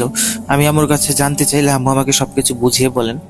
তখন আম্মু আমাকে যখন জিজ্ঞেস করলাম যে বিড়ালটা খুঁজে পাচ্ছি না, তখন আম্মু আমাকে বলে যে ও ছিল আমাদের বন্ধু, ও বিড়াল ছিল না, আসলে ও ছিল জিন। ও বিড়ালের রূপে আমাদেরকে রক্ষা করত, একটাই ছিল, বাকিগুলো সব আগে চলে গিয়েছিল। তোমার নানু ওর কাছে অনুরোধ করে গিয়েছিল যে ও যাতে ওর শেষ বয়স পর্যন্ত থাকে, এবং ও অনেক বয়স্ক ছিল। আসলে সত্যি কথা কি, ও মারা গেছে। ও বুঝতে পারছিল যে ও মারা যাবে, তাই হচ্ছে ও চলে গেছে। ও তোমার নানুকে বলে গিয়েছিল যে যখন ওর মনে হবে যে ওর শেষ সময় ঘনিয়ে আসছে, ও চলে যাবে। আর যদি ও মারা যায় তাহলে ও একটা সাইন দিয়ে যাওয়ার কথা বলছিল যে ওই বট গাছের মধ্যে আরেকটা কালো তাবিজ পাওয়া যাবে বাঁধা অবস্থায়। তো আমি গত 2 দিন আগে সেই বট গাছে এই একটা কালো তাবিজ বাঁধা অবস্থায় দেখছি, তার মানে ওই জিনটা মারা গেছে। তো এটা শুনে আমার খুব কষ্ট হয় যে ওকে তো আমি জিন হিসেবে দেখিনি, ওকে তো আমি বিড়াল হিসেবে দেখছি, আমার পালিত বিড়াল হিসেবে দেখছি, তাই আমার ওর জন্য খুব মন খারাপ হচ্ছিল। তো এরপর আস্তে আস্তে হচ্ছে বড় হলাম, বড় হয়ে বিয়ে শাদী হলো, হাজবেন্ডের সাথে ইউএস চলে এলাম। এই ছিল মেইনলি আমার ঘটনা। আমি জানি না ঘটনাটা ভয়ের কিনা, কিন্তু আমার কাছে হচ্ছে ওই যে যে বাসায় আমরা ছিলাম, যে বাসায় ওই কালো জাদুকরী মহিলা ছিল, সেই ঘটনাটা প্রচন্ড ভয়ের ছিল। আর নানুর কাছে যখন আসলাম তখন যে আমি মানে জিনকে দেখলাম, আমি তো সেটা তখন জানতাম না, কিন্তু আমি বয়স যখন আমার 15-16 বছর হলো তখন আমি জানতে পারলাম যে না, আসলে নানুর সাথে যেগুলো ছিল ওগুলো জিন ছিল। তো এই ছিল আমার ঘটনা। আপনারা সবাই ভালো থাকবেন। আসসালামু আলাইকুম। তো প্রিয় লিসেনার্স, এই কথা বলে হচ্ছে ফাতিমা তার ঘটনা শেষ করেন। তো এই ছিল আজকের ঘটনা। দেখা হবে নতুন কোনো এপিসোডে নতুন কোনো ঘটনা নিয়ে। ততদিন পর্যন্ত সবাই ভালো থাকুন, সুস্থ থাকুন, আর ভূত.com এর সাথেই থাকুন। আসসালামু আলাইকুম।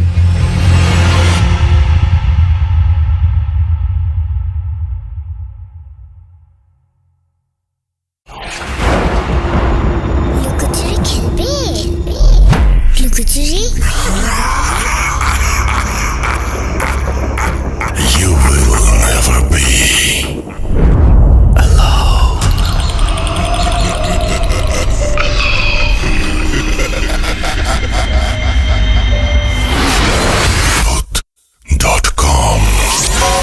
The fear returns with Russell.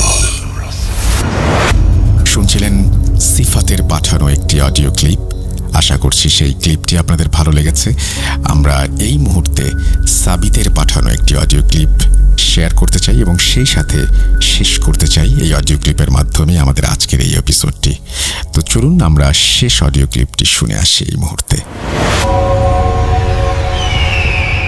আসসালামু আলাইকুম রাসেল ভাই এবং প্রিয় শ্রোতা বন্ধুরা, আশা করি আপনারা সকলে ভালো আছেন এবং সুস্থ আছেন। আমি মোহাম্মদ সাবিত আলম বলছি ময়মনসিংহ বিভাগ থেকে। আমি বর্তমানে আপনাদের সকলের প্রিয় ভূত.com এর একজন মডারেটর হিসেবে কাজ করছি। আমি আজকে আপনাদের সামনে নতুন একটি ঘটনা নিয়ে হাজির হয়েছি, যেই ঘটনাটি আমাকে বলেছেন ফাইজান ভাই নামের একজন ভদ্রলোক। তো ফাইজান ভাই যখন আমাকে ঘটনাটি বলেছেন, উনি আমাকে এটা বলেছেন যে এই ঘটনাটি একটি বিয়ের সময়কালীন ঘটনা। ওনার আম্মুর তরফ থেকে একজন কাজিন, অর্থাৎ ওনার খালাতো ভাইয়ের বিয়ের সময় ছিল এই ঘটনাটা। তো ওনাদের 2 ভাই আসলে কাজিন কম, মানে ভাই বেশি ছিল। ওনারা একজন আরেকজনকে এতটা বেশি হচ্ছে আপন করে ভাবতেন। 2 ভাইয়ের মধ্যে খুব ভালো একটা সম্পর্ক ছিল। তো সম্পর্ক ছিল বলার কারণটা আপনারা অবশ্যই শেষে জানতে পারবেন। সো ঘটনাটি মনোযোগ দিয়ে শুনবেন আশা করি। তো ফাইজান ভাই বলেন যে যখন ওনার কাজিনের বিয়ে ঠিক হয়, ওনাদের ইচ্ছা ছিল যে 2 কাজিনের একসাথেই বিয়ে ঠিক হবে এবং ওনারা একই দিনে বিয়ে করবেন। কিন্তু আসলে এটা হয় না, আল্লাহ তাআলার ইচ্ছা হয়তো অন্যরকম ছিল। তো ওনার খালাতো ভাইয়ের বিয়েটা আগে ঠিক হয়ে যায়। তো ওনার খালাতো ভাইয়ের বিয়ে যখন ঠিক হয়, তখন ওনারা হচ্ছে একটা রিসোর্টের মধ্যে একটা জায়গা, ওনারা হচ্ছে ফুল একটা এনজয়মেন্ট বা হচ্ছে ফুল ভাইবটাকে ধরে রাখার জন্য ভাড়া করে ফেলেন। তো রিসোর্টের ঠিকানাটা আমাকে উনি বলতে মানা করায় আমি আপনাদেরকে ঠিকানাটা বলতে পারছি না, সেজন্য আমি আন্তরিকভাবে দুঃখিত। তো ঘটনায় ফিরি। তো রিসোর্ট ভাড়া করার পরে ভাই হচ্ছে মানে ফাইজান ভাই মোটামুটি প্রায় 1 মাসের ছুটি নিয়ে ফেলেন ওনার কাজিনের বিয়েতে সামিল হওয়ার জন্য। তো যেদিন হচ্ছে ওনারা সেখানে যান, তখন দেখেন যে একবারে এলাহি কাণ্ড।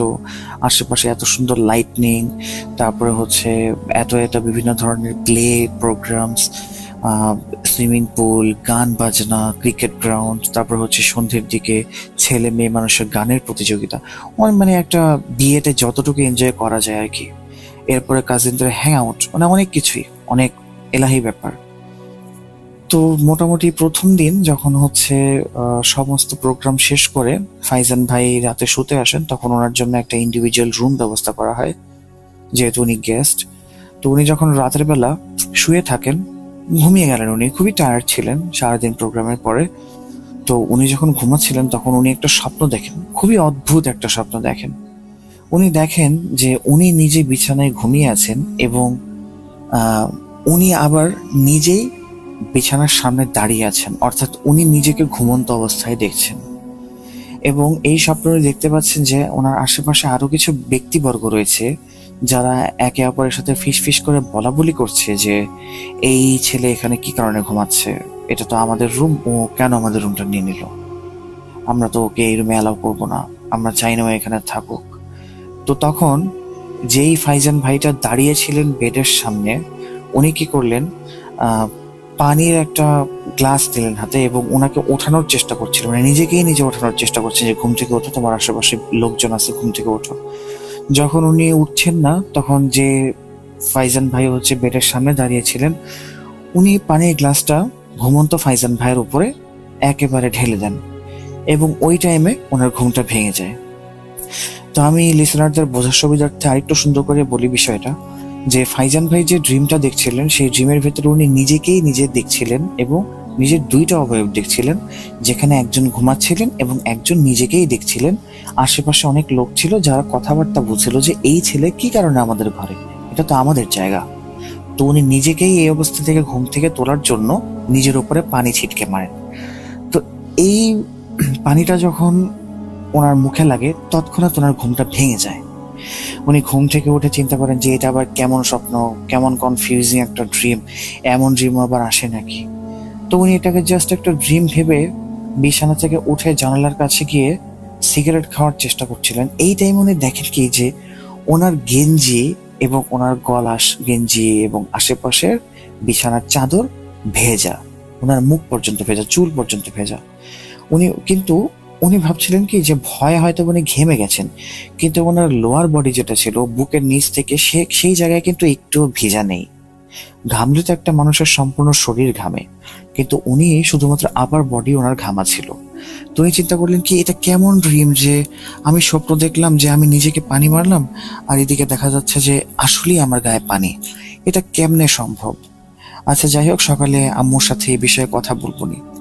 তো উনি উঠলেন, হাত মুখ ধুলেন, ধুয়ে হচ্ছে জানালার কাছে যখন যাবেন, তার আগে যখন উনি মুখে হচ্ছে টয়েল দিয়ে মুছতে ছিলেন, তখন উনি শুনলেন কি যে জানালাটা যেই মানে কাঁচটা আছে, সেই কাঁচের মধ্যে কেউ নক করছে। তো উনি যখন পর্দাটা সরালেন, তখন সেখানে উনি কাউকেই দেখতে পেলেন না। এরপর এই জিনিসটা উনি বেশ একটা ভাবেন নাই, কারণ হচ্ছে অনেক বড় রিসোর্টের মতো একটা জায়গা, আশেপাশে অনেকগুলি রুম, তো অন্য রুমের থেকে এরকম শব্দ আসতে পারে। তো এই শব্দের কথাটা উনি ভুলে যান এবং হচ্ছে এই ড্রিমটা যেটা দেখলেন উনি, এই ড্রিমের উপরে উনি কনসেন্ট্রেশন রাখতে শুরু করেন, যেটা কি হলো না হলো ভাবতে থাকেন। তো এই ভাবতে ভাবতে উনি মোটামুটি প্রায় 5-6টা সিগারেট খেয়ে ফেলেন এবং যখন এত সিগারেটের ইফেক্টে ওনার ব্রেইন প্রায় কাজ করা বন্ধ করে দেয়, তখন উনি শুয়ে পড়েন এবং ঘুমিয়ে পড়েন। তো পরদিন সকালে উঠে উনি হচ্ছে কাজিনের বিয়ের যে একটা প্রোগ্রাম, বিভিন্ন ধরনের কাজ চলছে, সবাই খুব খুশি এবং সবার কথাবার্তা শোনার পরে উনি এই রাতের ঘটনাটা আসলে ভুলে যান। তো রাতের ঘটনা ভুলে যাওয়ার পরে সারাদিন এনজয়মেন্ট হয় এবং এনজয়মেন্টের পরে সন্ধেবেলায় কাজিনরা মিলে ঠিক করে যে ওনারা কোনো একটা জায়গায় ঘুরতে যাবেন, হ্যাং আউট করবেন। তো উনি চিন্তা করলেন কি আচ্ছা ঠিক আছে, হ্যাং আউট তো করা যায়, কিন্তু আমি তো একটু টায়ার্ড হয়ে গেছি আর হচ্ছে আমি ঘেমেও গেছি অনেক, তো আমার একটু শাওয়ার নেওয়া দরকার। তো উনি ওনার বাকি কাজিনদেরকে বললেন কি যে তোমরা 10-15 মিনিট একটু অপেক্ষা করো, আমি একটু শাওয়ার নিয়ে আসতেছি, চিন্তা করো না, আমি তাড়াতাড়ি চলে আসবো। তো উনি রুমে গেলেন, রুমে গিয়ে রুমের দরজাটা লক করে উনি শাওয়ারে চলে গেলেন। তো ওনার একটা বাজে অভ্যাস ছিল, উনি মাঝে মাঝে শাওয়ারে যাওয়ার সময় গামছা, তাওয়াইল বা হচ্ছে আপনার কাপড় চোপড় উনি এগুলো নিয়ে যেতেন না, মাঝে মাঝেই ভুলে যেতেন। তো ওনার এই অভ্যাসটার খারাপ অভ্যাসটা শুরুতে সামাল দিত ওনার আম্মু যখন উনি ছোট ছিলেন। এরপরে বড় হওয়ার পরে যখন ওনার ছোট ভাইয়ের সাথে উনি রুম শেয়ার করতেন, তখন ওনার ছোট ভাই এই দায়িত্বগুলো পালন করতে ভুলে গেল। যে নাও, ভাইয়া যখন ডাক দিত যে এই আমার জামা কাপড় আর হচ্ছে টয়েল দিয়ে যা, তো তখন ওনার ছোট ভাই এই জিনিসগুলি দিয়ে দিতেন। তো সেদিনও হচ্ছে উনি আর টাওয়াইল, তারপরে হচ্ছে কাপড় চোপড় কোনো কিছুই নিয়ে যান নাই ওয়াশরুমে। তো মোটামুটি 10-12 মিনিট সুন্দর করে গোসল করার পরে ওনার মনে হচ্ছিল যেন উনি নিজের ওয়াশরুমেই গোসল করছেন। উনি যে হচ্ছে রিসোর্টে বা হচ্ছে অন্য কোনো জায়গায় নিজের বাসা যে নাই টানানোর, এটা ওনার মাথায় ছিলই না। উনি গোসল করার পরে অ্যাজ ইউজুয়াল দেখলেন যে উনি টাওয়েল বা হচ্ছে কোনো কাপড় চোপড় আনেন নাই। এটা দেখে উনি কি করলেন, ওয়াশরুমের দরজাটা খুলে হাতটা বাড়িয়ে ওনার ভাইয়ের নামটা ধরে ডেকে বললেন কি আমার টাওয়েল আর হচ্ছে কাপড় চোপড় দিয়ে যা। তো প্রথমে কেউ দেয় না, 2-3 বার ওনার ভাইয়ের নাম ডাকার পরে ওনার হাতে টাওয়েল এবং কাপড় চোপড় চলে আসে। তো উনি এরপরে কি করেন, কাপড় চোপড় পরে ড্রেস ঠিকঠাক মতো রেডিমেডি হয়ে উনি যখন বের হন ওয়াশরুম থেকে, তখন উনি ঝাটকাটা খান। উনি, ওনার ব্রেন তখন হঠাৎ করে কাজ করা শুরু করে যে আরে আমি তো বাসাই নাই, আর রুমটা তো আমি লক করে রাখছিলাম, এটা তো আমার নিজের একটা পার্সোনাল রুম। এখন তো আমার রুমে যদি কেউ না থাকে তাহলে আমাকে ড্রেস কে দিল, এটা কিভাবে সম্ভব? উনি দৌড়ে রুম থেকে বেরিয়ে গিয়ে ওনার যে কাজিনের বিয়ে, ওনাকে বলতে লাগলেন ঘটনাগুলো। কিন্তু ওনার কাজিন বললো কি আচ্ছা এগুলো কথা পরে শুনবো, এখন চল লং ড্রাইভে যাই। তো ওনারা যখন ড্রাইভে গেলেন তখনও বারবার হচ্ছে ফাইজান ভাই হচ্ছে এই জিনিসগুলো শেয়ার করার চেষ্টা করছিলেন। কিন্তু ওনার কাজিন ওনাকে বারবার বলছিলেন কি দেখ এখন একটা ভালো মুডে আছে, এখন আমার মুডটা খারাপ করিস না, এখন এই সমস্ত কথা বাদ দে, পরে শুনবো এগুলো কথাবার্তা, এগুলো এখন আর শুনতে চাচ্ছি না। এরপরে কি হলো, ওনারা ড্রাইভ শেষ করে যখন রাতের বেলা বাসায় ফিরলেন, তো ফাইজান ভাই তখন নামাজ পড়বেন। উনি আবার নামাজের খুবই মানে পাকা টাইম ছিল ওনার নামাজের, মানে উনি কখনো নামাজ মিস দিতেন না, পরিপূর্ণ একজন নামাজি ব্যক্তি ছিলেন উনি। তো উনি কি করলেন, ফেরার পরে রিসোর্টের একটা জায়গা আছে যে জায়গাটা হচ্ছে নামাজ ঘর, আসলে ছোট, বেশ খুব বেশি বড় না। তো উনি কি করলেন, উজু করে সেই জায়গাতে নামাজ পড়তে দাঁড়ালেন। তো উনি যখন নামাজ পড়তে দাঁড়ালেন উনি খেয়াল করলেন যে ওনার পেছনে মনে হচ্ছে আরো 5 থেকে 6 জন বা এরও বেশি লোক ওনার পেছনে সুন্দর করে কাতার করে দাঁড়িয়ে গেল নামাজের জন্য। এবং এমন না যে হচ্ছে ওনারা নিজে নিজে নামাজ পড়ছেন। আর যখন ফাইজান ভাইরা লং ড্রাইভ থেকে চলে আসেন তখন ওনার বাকি কাজিন যারা ছিল ওরা অলরেডি একে অপরের রুমে চলে গেছিল ঘুমানোর জন্য। তো ফাইজান ভাই সেটা জানেন যে ওদের মধ্যে থেকে তো কেউ আসবে না, তাহলে বাসার বাকি গেস্টদের মধ্যে থেকে কেউ হয়তো আসতে পারে। তো তখন উনি দেখলেন কি যে এই ব্যক্তিগুলো আসলে ইন্ডিভিজুয়াল নামাজ পড়ছে না, সবাই নামাজ পড়ছে কি ইমাম ধরে, অর্থাৎ ফাইজান ভাইকে ইমাম মনে করে ওনারা সবাই নামাজ পড়ছেন। উনি যখন হচ্ছে আল্লাহ আকবার বলে রুকুতে যান তখন ওরাও রুকুতে যায়, উনি যখন আল্লাহ আকবার বলে সিজদাতে যান তখন তারাও সিজদাতে যায়। তো উনি যখন রুকু এবং সিজদা করেন তখন পেছনের দিকে যখন চোখটা যায় উনি দেখতে পাচ্ছিলেন যে কারো পা দেখা যাচ্ছে, কারো হাত দেখা যাচ্ছে, একটু লোয়ার বডি দেখা যাচ্ছে। তো উনি নামাজ শেষ করার পরে যখন সালাম ফেরাবেন, যখন ডান সাইডে তাকে বলেন আসসালামু আলাইকুম ওয়া রাহমাতুল্লাহ, এবং বাম সাইডেও যখন একই কথা বললেন তখন উনি দেখছিলেন যে আশেপাশে কাউকে দেখা যাচ্ছে। কিন্তু সালাম ফিরে যখন উনি মাথাটা সোজা করে আবার সেদিকে দেখলেন, কেউ নাই সেই জায়গায়, একেবারে খালি শুনশান নীরব একটা জায়গা। অ্যাকচুয়ালি নোবডি ওয়াজ দেয়ার, কেউই ছিল না।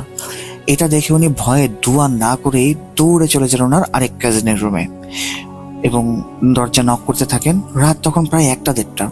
তো ওনার কাজিন হচ্ছে মানে হন্তদন্ত হয়ে দরজা খোলেন এবং বলেন যে কিরে ভাই এত রাতের বেলা দরজা ধাক্কাতেছিস কি কারণে, তোর কি মাথা খারাপ নাকি? উনি বললেন কি যে এখন কিছু বলবো না, পরে কথা বলবো, আমি আজকে রাতের বেলা তোর সাথেই ঘুমাবো। তো উনি ওনার কাজিনের সাথেই রাত্রেবেলা ঘুমালেন। তো সকালবেলা ওঠার পরে উনি ওনার কাজিন যখন কথা বলছিলেন তখন ওনার কাজিন ওনাকে জোর করে জিজ্ঞেস করছিল যে এবার তো বল ভাই কি হয়েছিল গতকালকে রাত্রেবেলা। উনি ওনার কাজিনকে সবকিছু খুলে বলেন, কিন্তু ওনার কাজিন বলে কি এটা হচ্ছে তোমার মনের ভুল। তো ওনার কাজিন উনি এটাও বলেন যে তাহলে গতকালকে রাত্রেবেলা যে তাওয়াইল দিছিল এটা, উনি বলেন কি এটাও তোমার মনের ভুল। তখন ফাইজান ভাই বলেন কি যে এটা কেমন মনের ভুল, এটা এটা এটা আবার কিরকম মনের ভুল হয়, আমি তো পাগল না। তো যাই হোক, সেদিনের পরে আসলে ফাইজান ভাইয়ের মাথাটা কিছুটা উল্টাপাল্টা হয়ে যায়। উনি নিজের মতো করেই থাকার চেষ্টা করেন এবং চিন্তা করেন যে আমি বাদে যেহেতু এখানে এই সমস্যাগুলি কেউ দেখছে না, সুতরাং হচ্ছে এটা আমাকে নিজের মতো করেই ডিল করতে হবে। আমি আসলে এখানে কাউকে কোনো কিছু বলে কোনো লাভ করতে পারবো না, সো এটা নিজের মতোই ডিল করতে হবে। তো সেদিন রাতের বেলা উনি হচ্ছে মোটামুটি সন্ধ্যের পরে উনি গেলেন হচ্ছে ছাদে, রিসোর্টের ছাদটা দেখার জন্য। মেইনলি কাজ ছিল আসলে সিগারেট খাওয়াও। তো উনি সিগারেট খাচ্ছিলেন, হঠাৎ করে ওনার চোখে নজরে পড়লো ছাদের একদম কোনায় একটা মেয়ে দাঁড়িয়ে আছে। উনি যখন একটু ভালো মতো খেয়াল করলেন যে মেয়েটাকে, তখন উনি বুঝতে পারলেন যে এটা হচ্ছে ওনার সেই মানে কাজিন, যে কাজিনের বিয়ে, তার হচ্ছে কাজিন, মানে কাজিনের কাজিন। তো উনি কি করলেন, ওদিকে গিয়ে হচ্ছে একটু যখন দেখলেন, উনি বুঝতে পারলেন যে এটাকে, এবং এই মেয়েটা ছিল আসলে তিনি যাকে উনি হচ্ছে পছন্দ করতেন এবং যাকে বিয়ে করার জন্য উনি কিছুটা আগ্রহী ছিলেন। কিন্তু উনি জানতে চাচ্ছিলেন আসলে যে এই মেয়েটা তাকে পছন্দ করে কিনা, বা হচ্ছে সে বিয়ে করতে রাজি হবে কিনা। বাসায় প্রস্তাব পাঠানোর আগে উনি এই জিনিসগুলি জানতে চাচ্ছিলেন, কারণ উনি এটা কখনোই চাচ্ছিলেন না যে হচ্ছে প্রস্তাব পাঠালেন আর মা বাবার চাপে পড়ে মেয়েটা বিয়ে করে নিল। তো উনি যখন সিগারেটটা ফেলে চিন্তা করলেন যে এটাই হচ্ছে সবচেয়ে ভালো একটা সুযোগ, মেয়েটাকে জিজ্ঞেস করি। তখন উনি দেখলেন কি মেয়েটা ওনার দিকে এগিয়ে আসছে, এবং এগিয়ে এসে মেয়েটা হচ্ছে ওনার হাত ধরলো, হাত ধরে বললো কি যে ফাইজান, তুমি তো চাচ্ছ যে তুমি আমার বাসায় বিয়ের প্রস্তাব পাঠাবা, তুমি চাইলে আমার বাসায় বিয়ের প্রস্তাব পাঠাইতে পারো, I am ready to marry you actually. তো এই কারণে তখন ফাইজান ভাই কি করেন, এই কথাটা শুনে নিজের হাতটা সরিয়ে নিলেন এবং বললেন কি যে আচ্ছা ঠিক আছে, তাহলে তো আর কোনো সমস্যাই থাকলো না। এক কাজ করে তাহলে আমার কাজিনের বিয়েটা শেষ হোক, এরপরে তোমার বাসায় বিয়ের প্রস্তাব পাঠাবো। তো মেয়েটাও হচ্ছে রাজি হলো, এবং পরে হচ্ছে ফাইজান ভাই বললেন কি যে চলো আমরা নিচে চলে যাই, কারণ হচ্ছে এরকম অন্ধকারের টাইমে যদি আমাদের দুজনকে এভাবে ছাদে কেউ দেখে তাহলে হচ্ছে উল্টাপাল্টা কথা বলতে পারে। মেয়েটা বললো কি যে আপনি চলে যান নিচে, আমি একটু পরে আসতেছি। তো ফাইজান ভাই যখন মানে নিচে আসতেছিলেন, তখন ওনার মনটা খুব ভালো যে উনি যাকে চাচ্ছিলেন, মন থেকে ভালোবেসেছিলেন, তাকে এখন উনি পেয়ে যাবেন, বিয়ের প্রস্তাব পাঠানো হবে। তো এই কথা চিন্তা করতে করতে উনি যখন নিচে নামছেন, তখন উনি দেখতে পেলেন কি যে এই মেয়েটাই আবার সিঁড়িতে উপরের দিকে উঠছে, এবং উপরের দিকে ওঠার সময় মেয়েটা তাকে বললো কি আসসালামু আলাইকুম ফাইজান ভাই, ভালো আছেন? উনি তো উনি অবাক হয়ে গেলেন। অবাক হয়ে কি করলেন, সেখানে কিছুক্ষণ স্টিল দাঁড়িয়ে থাকলেন। 1-2 মিনিট পর উনি যখন ছাদের দিকে গেলেন, তখন দেখলেন কি মেয়েটা হচ্ছে একটা চেয়ারের মধ্যে বসে বান্ধবীর সাথে কথা বলছে। উনি মেয়েটাকে গিয়ে জিজ্ঞেস করলেন যে এই তুমি কি একটু আগে ছাদে গেছিলা, ছাদে কি করতেছিলা? মেয়েটা বলে কি বলেন ফাইজান ভাই, আমি তো কখনো রিসোর্টের ছাদে যাই নাই, আর এখানে এত একটা ফাংশন চলছে, আমি ছাদেই বা কি কারণে যাব? আপনি হঠাৎ করে এই কথা কেন জিজ্ঞেস করছেন? তখন ফাইজান ভাই বললো কি যে না তেমন কিছু না আসলে, আচ্ছা থাক সমস্যা নেই, জান নেই, যেহেতু আমি এটা ভুল দেখছি। তো ফাইজান ভাই মনে মনে চিন্তা করতেছে কি এটা আসলে কি সমস্যা হচ্ছে, আমি এটা বুঝতে পারছি না। আচ্ছা, তো এর মাঝখানে উনি কি করতেন, একদিন এক কাজিনের রুমে, একদিন এক বন্ধুর রুমে, এরকম করে করে থাকছিলেন। তো এরপরে আসলে ওনার লাইফে সেই বিয়ে নিয়ে এমন একটা ঘটনা ঘটে, যেই কারণে হচ্ছে এই বিয়েটা উনি আর অ্যাটেন্ডই করতে পারেননি, বা হচ্ছে এই কারণেই বললাম শুরুতে যে ওনার কাজিনের সাথে ওনার খুব ভালো একটা সম্পর্ক ছিল বা ভাই ছিল।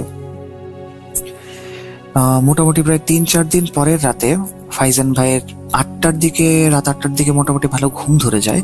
উনি ওনার রুমে ঘুমাতে চলে যান। তো ঘুমানোর সময় উনি শুনতে পেলেন কি, মোটামুটি প্রায় তখন 10টার মতো হবে, উনি শুনতে পেলেন ওনার ঘরের বাহিরে কেউ টোকা দিচ্ছে এবং অনেকগুলো মানুষ দাঁড়িয়ে আছে। উনি যখন ঘুম থেকে উঠে দরজাটা খুললেন, তখন বাহির থেকে দেখলেন ওনার কাজিন দাঁড়িয়ে আছে। ওনার কাজিন বলছে কি ফাইজান, তুই এত বড় খারাপ কাজটা কিভাবে করলি? তখন ফাইজান ভাই বললো কি রে ভাই, ঘুমানো কি খারাপ কাজ নাকি? ফাইজান ভাই বললো কি রসিকতা করিস না, আমি কোনো রসিকতার মুডে নেই, চল। তো আশেপাশে আরো লোকজন দাঁড়ানো ছিল। তো উনি ফাইজান ভাইয়ের হাত ধরে নিয়ে একটা রুমে নিয়ে গেলেন এবং মেয়েটার পাশে বসিয়ে দিলেন, এবং মেয়েটা তখন কাঁদছে, ওই মেয়েটাই যাকে উনি পছন্দ করতেন। তো মেয়েটাকে কাঁদতে দেখে উনি জিজ্ঞেস করলেন যে কি ব্যাপার, তোমার কি হয়েছে, তুমি কাঁদতেছো কি কারণে, আর তোমরা আমাকে এভাবে ডেকে আনলা কি কারণে? তখন ফাইজান ভাইয়ের কাজিন বলে কি তোমার কাছ থেকে এই ধরনের আচরণ আমরা এক্সপেক্ট করিনি ভাই। তো উনি বললেন কি হয়েছে? মেয়েটা তখন কোনো কথা বলছে না। তখন ফাইজান ভাইয়ের কাজিন বলেন কি যে তুই ওর যখন হচ্ছে রুমের মধ্যে একা একা ছিল, তখন তুই ওর রুমেও কি দিচ্ছিলি কি কারণে? ফাইজান ভাই তো আকাশ থেকে পড়ে। উনি বলেন কি, আরে ভাই আমি তো 2 ঘন্টা ধরে ঘুমাচ্ছি, আমি কিভাবে এখানে আসবো? তোরাই তো আমাকে ডেকে তুললি। মেয়েটা তখন বললো কি যে ফাইজান ভাই মিথ্যা কথা বললেন না, আমি কিন্তু নিজে আপনাকে দেখছি, আপনি ওকে দিচ্ছেন। এই কথা বলে মেয়েটা কান্না শুরু করলো। উনি চিন্তা করলেন, আচ্ছা মেয়ে যখন নিজেই ভেরিফাই করে বলছে, তাহলে আসলে এখানে আমার কিছু করার নাই। এই কথা বলে উনি রুমে চলে আসলেন এবং ওনার ব্যাগ ট্যাগ সব কিছু গুছিয়ে বাড়ি চলে আসলেন, বিয়েটা অ্যাটেন্ড না করি। আর তো সাথে সাথে ফাইজান ভাই সম্পূর্ণ পরিবার বাড়িতে চলে আসে। তো ফাইজান ভাই এরপর আমাকে বলেন কি যে এটার কারণ আসলে কি ছিল আমি জানি না। মেয়েটাও নিজের জায়গা থেকে ঠিক ছিল, কারণ আমিও তো আমার নিজের রূপের মানুষ দেখেছি, মেয়েটার রূপ ধরে কেউ এসছে আমি সেটাও দেখেছি। হয়তো বা জিন ঘটিত কোনো সমস্যা। এখানে আসলে যারা আমাকে অ্যাকিউজ করলো তাদেরও কোনো দোষ নাই, বা মেয়েটারও কোনো দোষ নাই, আমারও তো কোনো দোষ নেই, কিন্তু সাফার তো করলাম আমি। এরপর থেকে নাকি ফাইজান ভাইয়ের কাজিনের সাথে তার আর কখনো যোগাযোগ হয় নাই। ফাইজান ভাইয়ের মাও কখনো তার বোনের সাথে আর কথা বলেন নাই, কখনোই আর যোগাযোগ হয় নাই। তো এখন ফাইজান ভাই বিয়ে করেছেন, কিন্তু এখন ওনার মাথায় এই প্রশ্নগুলো থাকে যে সেই দিনগুলোতে আসলে কি হয়েছিল, নিজের চেহারা উনি কাকে দেখেছিলেন এবং কেনই বা ওনার সাথে এরকম করা হলো। যখন এই প্রশ্নগুলো তার মাথায় আসে, উনি অনেক উত্তর খোঁজার চেষ্টা করেন, কিন্তু উত্তর কখনোই খুঁজে পান না। তো এই ছিল প্রিয় লিসেনার্স আপনাদের জন্য আমার কালেক্ট করা আজকের ঘটনা। যদি ভালো লাগে তাহলে খুবই ধন্যবাদ, আর ভালো না লাগলে আমি রিয়েলি সরি। আশা করি পরবর্তীতে আপনাদের মনের মতো ঘটনা নিয়ে আসতে পারবো। ততদিন পর্যন্ত আপনারা সকলে ভালো থাকুন, সুস্থ থাকুন এবং ভূত.com এর সাথে থাকুন। আল্লাহ হাফেজ। আবারও সবাইকে পবিত্র ঈদ উল আজহার শুভেচ্ছা জানিয়ে আজকের মতো এই মুহূর্তে বিদায় নিচ্ছি। আশা করছি আপনাদের আজকের এই এপিসোডটি ভালো লেগেছে। যদি ভালো লাগে অবশ্যই আমাদেরকে জানাবেন, আর ভালো না লাগলেও আমাদেরকে জানাবেন। যদি ভালো লাগে তাহলে অবশ্যই লাইক দিতে ভুলবেন না, কমেন্ট করতে ভুলবেন না এবং আমাদের এই এপিসোডটি শেয়ার করতে ভুলবেন না। আজকের মতো বিদায় নিচ্ছি। সবাই ভালো থাকুন, সুস্থ থাকুন, মোস্ট ইম্পর্টেন্টলি ভূত.com এর সাথে থাকুন। আল্লাহ হাফিজ, ঈদ মুবারক।